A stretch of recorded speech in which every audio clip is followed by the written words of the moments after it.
Hi, Michael. Hey Olga, how you going? I'm well, thanks. How are you? Yeah, not too bad. Busy, as you can imagine. How's like yourself?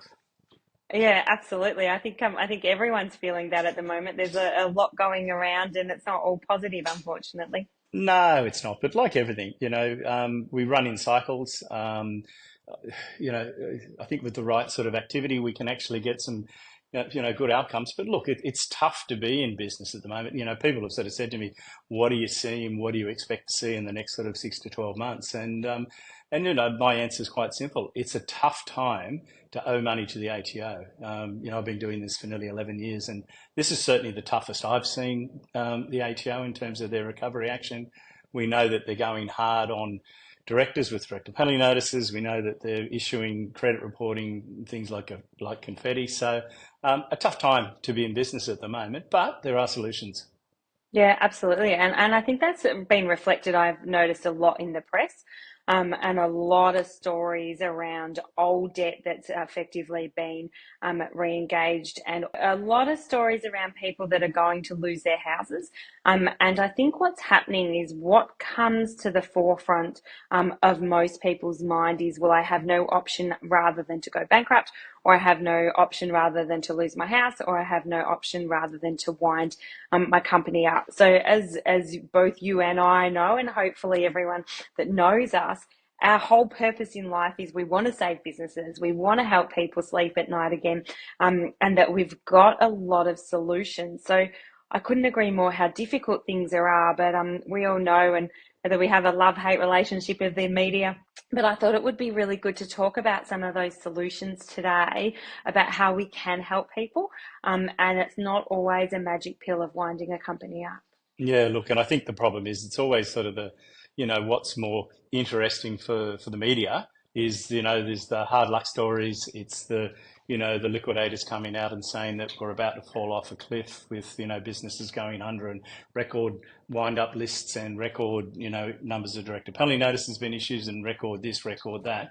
And look, that's all true, but that's not kind of the full story. And we know that. And there's a lot of, particularly in the insolvency industry, we work with a lot of insolvency practitioners, and the good ones come to us because they recognise that yes, there is a business there, and yes, they have an ATO debt, but they actually don't need to go down that route, and they're busy enough so they don't have to unnecessarily kill a business, and they send them to us to fix. And day in day out, we're still seeing. Look, the ATO is probably making us work a little bit harder than we've ever worked, but they're still working with this, and we're still getting those solutions. We're getting payment plans that the businesses can afford. We're getting the debts reduced through the removal of the interest and penalties, and we're getting businesses back on track, which is what they want to do. And as you say, sleep at night and stop worrying about the ATO. Yeah, absolutely. So I keep getting asked the question, probably more now than I've ever been asked, can you get rid of my debt? Can you reduce my debt? What can I do? And it's also a big issue that's coming up. There's a lot of talk around the traps, so to speak, around old debt that the ATO may have previously classified as non-economical to pursue, that's now resurfaced. And I think one thing that some people don't quite understand is that the ATO isn't the cheap small business bank that some people thought it was, or it used to be talked about. At the moment, the ATO are charging more than 11.25% daily interest rate on debt that is owed. So that's no longer a cheap debt, but there are ways with the right application, as you know, to be able to apply to the ATO to get rid of the interest and penalties. And so one of the stories that I've recently seen in the media was around a $7,000 original ATO debt that unfortunately this person didn't understand that they have due to a complicated company and relationship situation. And it seems from what I've read that there's now $23,000 worth of interest and penalties owing on that account. And so I think it's really important to understand that with the right factors and with the right application, that interest and penalties can be dealt with. And we've both seen numerous cases where the interest and penalties has increased over the life of a debt and spanned out to be almost, as in this case, more than the actual debt. insolvency is the only way to get rid of the core debt, so the actual amount that's owed. So that $7,000 she would never be able to get rid of. However, the $30,000 that in this article it's reported that is completely crippling her, there are solutions to help people like that. And also we see a lot of matters with a lot more zeros on it at the end of that as well. Yeah, I was going to say that's, it's a lot smaller than the debts that we'd normally be faced with, but the principles are there. We often see businesses and they look at the debt that they've got and they go, probably a more typical one might have, three or $400,000 in debt, or we, as you know, regularly seeing debts in the millions at the moment. But they look at that and go, "There's no way we can pay that off." But we're often seeing. I saw a business just recently, and we were able to go back about 5.5 years for that business. 70% of that, because we're able to also look at interest that had already been paid, turned out to be interest and penalties. Well, then that turns them from a non-viable situation to a viable situation. And then when I said to the director, "Can you pay that off?" They went, "Yeah, easy." Absolutely. The other thing too around this is that we're seeing, and this is where our sort of, we're seeing a lot more where businesses are needing to bring funding in because they just simply can't pay the debt out of cash flow. And that's probably, we're seeing that more so than we've ever seen it because, a $23 billion problem prior to COVID is now a $50 to $60 billion debt, depending on who you believe. And so that means that there's a lot more businesses with debt, but it also means that the average debt size, for us at least, the ones we're seeing, and I don't think our client base has changed dramatically, is almost double. So that they're needing to not only get into an optimal payment plan, but also bring funding in order to do that. And we're able to then work with the business, with their funder, and that's often there's a broker involved with that, and the ATO to get a solution that the ATO is comfortable with, and the ATO is happy to sit on the sidelines and give them that opportunity to do it. Whereas if they'd have just gone and seen, their accountant or their broker, they might have been told, "Look, you can't pay this off. You've got to go and go to the, go and see a liquidator." But to me, the liquidators are very much a plan B. I think too the moral of that story there are a number of ways to skin a cat, for want of a better phrase, and Yeah. there's a whole heap of different solutions for the one problem. And a lot of the time when someone just calls the ATO themselves or doesn't really know where to start, or it is so overwhelming when you have a debt and you don't even know where to begin or how to deal with it, or you haven't seen a specialist that can just deals with this all day, every day, you think that there is only one solution. And that one solution, or sorry, often people think there's only two: pay the debt in full or wind the company up and go Mm. bankrupt.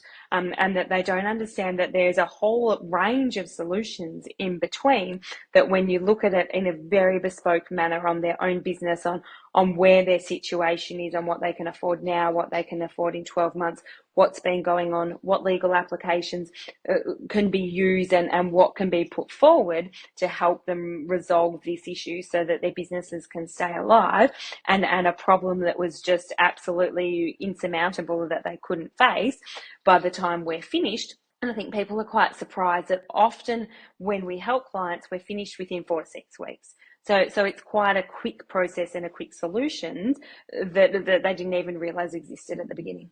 Yeah, and look, we're sort of talking about, there are solutions, and sometimes, even we as a business have had to, I wouldn't say pivot, but we've certainly had to, look at what we can deliver to clients. And certainly the new credit reporting has been something that's made us really look at how we can best help businesses around that. And probably a good example is a Queensland construction company that I helped recently.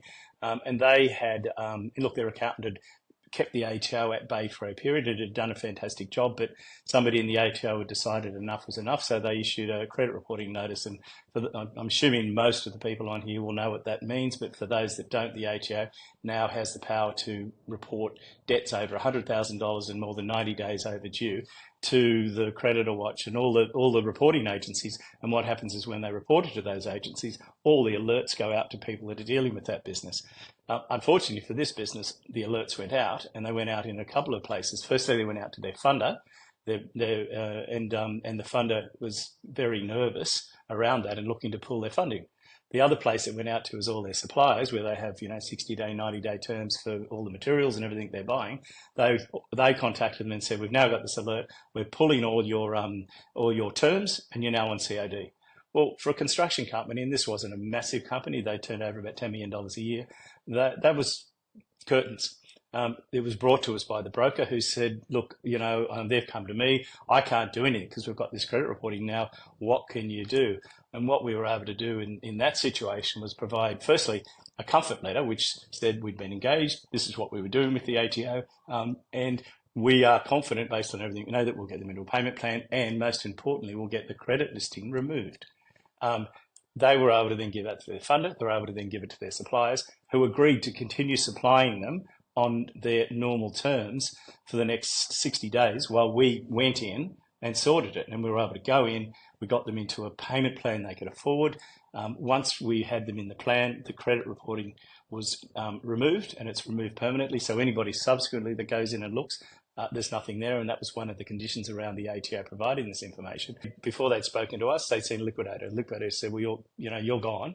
We're going to have to, like the surgeon, we're going to have to operate." And I said, "No, you don't. We can fix this." But And how long do you think that process from oh, we were memory? done in 2.5 weeks. Yeah, and that's sort of, I suppose, such a big thing about why we're doing this, is to provide these different sorts of solutions to different businesses. And one thing that we're being asked constantly at the moment is, what next? What do we think is going to happen in the next 6 months? There was so much talk around what's happening during COVID. Then we've got the post-COVID chat. Whereas now this is, I hate to use the word normal, but this is where we're at. And so there's a lot of chatter around, what are we going to see in the next 6 months? What's happening for businesses? Where do we think the ATO will sit? And what's the feeling at the moment? Yeah, look, and I don't know if you and I actually haven't, I don't think we've had this conversation, but certainly from my perspective, having seen sort of things like the GFC, and then seeing, what happened during COVID and what's happened coming out of COVID, and certainly in my view, I think if we look at if I sort of say 6 to 9 months, if I look at, between now and the end of the year, I don't think, I started off by saying I think it's a tough time to owe money to the ATO. I don't think it's going to get any easier over that time frame. So that really means businesses need to engage, and they need to engage quickly, because there is certainly a remit from the ATO that they need to get that debt down, and they can get it down in one of two ways. They can either collect the debt, or they can wind the businesses up and write the debt off. Clearly, they'd like to do the former, but they will do the other if they have to. So I think until that debt comes down and more businesses are compliant, I don't see any lessening of the ATO. But I mentioned earlier on, life is cyclical, and I think this is cyclical. And certainly as we go into the new year, and I don't have a crystal ball, but, based on what we've seen before, I think that, once we get through this period, it will become easier for businesses owing money to the ATO. But I don't think it's ever going to get back to where it was. There's a clear indication from the ATO, if you look at their 2024 business plan and you look at their annual report from last year, there is a clear focus from them, and that's not going to change, on businesses being compliant and keeping the debt levels down. So I think if I'm a business that owes money, engage and get that managed, but also recognise that moving forward, tax has to be a priority for businesses. Yeah, and I think it's really important for people to understand what compliance means. So compliance doesn't mean not owing the ATO any money at all. Compliance doesn't mean having paid everything in full. Compliance can also mean being in a payment plan. Yes, you have to pay your ongoing obligations, but once you're in a payment plan, you are considered compliant, and you're no longer in this pool that you were saying of what is owed to the ATO. And so it's an extremely stressful position. And I hear sometimes clients say to me, "Oh, I'll just wait for if they come knocking." I don't think it's a matter of waiting for the ATO, and I don't think it's a matter of if anymore. I think it's a matter of when. So I completely agree with you that one of the most important things is to actively engage, use the right help for the right problems, and to get back into that position of compliance. So then that's even helping the stress levels, because you're not worried anymore, because once you are compliant, you're not on the ATO's radar anymore. You're not in the outstanding debt pool. You're back into a compliant position.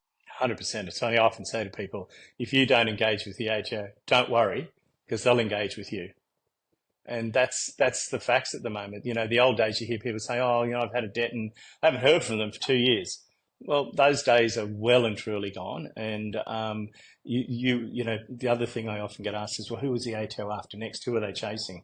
And I say, look, it's not any particular industry, it's not any particular debt level. Yes, there are industries and debt levels that may affect how the ATO deal with you, but the ATO are currently chasing anybody that has debt with them. And the other, following from that, the other question I often get asked is there like a flow chart? Is there a procedure in which I'll get a warning letter first, and then I might get a directive penalty notice first, and then I'll get a Garnishee notice? Whereas what we're seeing is the ATO have a number of recovery tools, and they can use those recovery tools at any point of time once there is an outstanding debt. Yeah. Obviously, there's certain factors about where a director is going to be liable and when a Garnishee can be issued and when credit reporting can happen. But once you hit those marks, any of those recovery tools can be used. Voluntary payments, they're always helpful, but as we know, they no longer protect you from those recovery tools. And the only way to now be protected from further action is to be in a payment plan. Yeah, it's funny. I've started calling them the four horsemen of the apocalypse, because the ATO have four very, very onerous tools at their disposal, and you know they seem to be certainly the ones I've seen lately seem to be falling into the pattern of they do the credit reporting, and that's in order to, you know, the ATO say to get people to engage with them. Yes, but at the same time, it has, you know, huge impacts on the business in terms of funding, reputation, and all of that. If that doesn't get an outcome, then they issue a director penalty notice. So that then for means the director's personal assets are on the line. If that doesn't get their notice, they issue a Garnishee notice. And for those that don't know, that's a thing where they send it to either your bank or to your customers who might owe you money and say, don't pay Michael, pay us instead, and that gets rid of that debt. And if that fails, then, or if that doesn't get the debt paid, then they go to winding up. Now, I remember, you know, as I said, I've been doing this a while, and when I first started doing this, they didn't have the first one, but they certainly had the other three. And to get from 1, 2, and 3 was usually around about 18 months, 2 years, 2.5 years. I had a client contact me from Perth. It was a signage company over there just before Christmas, and they, in a 6-week period, went from they didn't get the credit reporting interestingly. They went straight to director penalty notice, Garnishee, wind up in 6 weeks. That's how quickly these things are happening. And that's sort of where I was going, is that it's not a particular order. So if someone says, well, I'll wait till I receive this before something else happens, there is no specific order in which it may be followed. And so that people are effectively at risk of any of those recovery Mm. actions if they're not in a payment plan, and not dealing with the debt. Isn't it a funny thing though? People saying, "I'll wait until I get this really nasty thing that's going to change my life. Then Yeah, I'll that. contact you. Then I'll do something about it." And in a way, I can understand. I can understand how it can be really scary when you don't even know That's what the why. solutions are. Yeah. I can understand that you don't know where to start, or that you think you have to pay the whole amount. And so I suppose that's one of the great things with us, is that we do come in a bit like a shield between you and the ATO. We know what's possible. We are going to talk straight. We're going to tell you what's possible. We're going to tell you what we can achieve for you, where we might be able to push it a little bit, where the risks are, and that they don't have to talk to the ATO. We're doing that for them. Yeah, and you're right too. This stuff is scary. I mean, it's kind of funny. It's almost like, because we're working in the ER department, so we see a bloody body come in, and normally you'd be shocked, but at the moment we sort of feeling. But it is the case that this stuff is, and there's a number of directors I've seen, and it breaks my heart, where they're so stressed and they literally haven't had a decent sleep for 12 months, worrying about this stuff, and then you get into that sort of action paralysis thing where it's just too hard to deal with it, and so they don't, and it's the worst thing you can do. But I totally understand why people do it. It's tough, this stuff, and it's tricky. And you know, anybody who's reading anything in the press around the ATO is reading all the doom and gloom, but what they're not hearing is the other side of the story, because as we said earlier, there's no story in that. All they want to do is tell the horrible cases, but instead of going, but yeah, but what about the other, 99 over here that we're able to fix, or Yeah, somebody was able to fix, absolutely. the accountant was able to fix, and they're the ones we're focused on. Yeah, absolutely. And that's what I think is so important, that there are solutions, a number of different ways that we can cut it up and get them the outcomes that they need. Yeah, brilliant.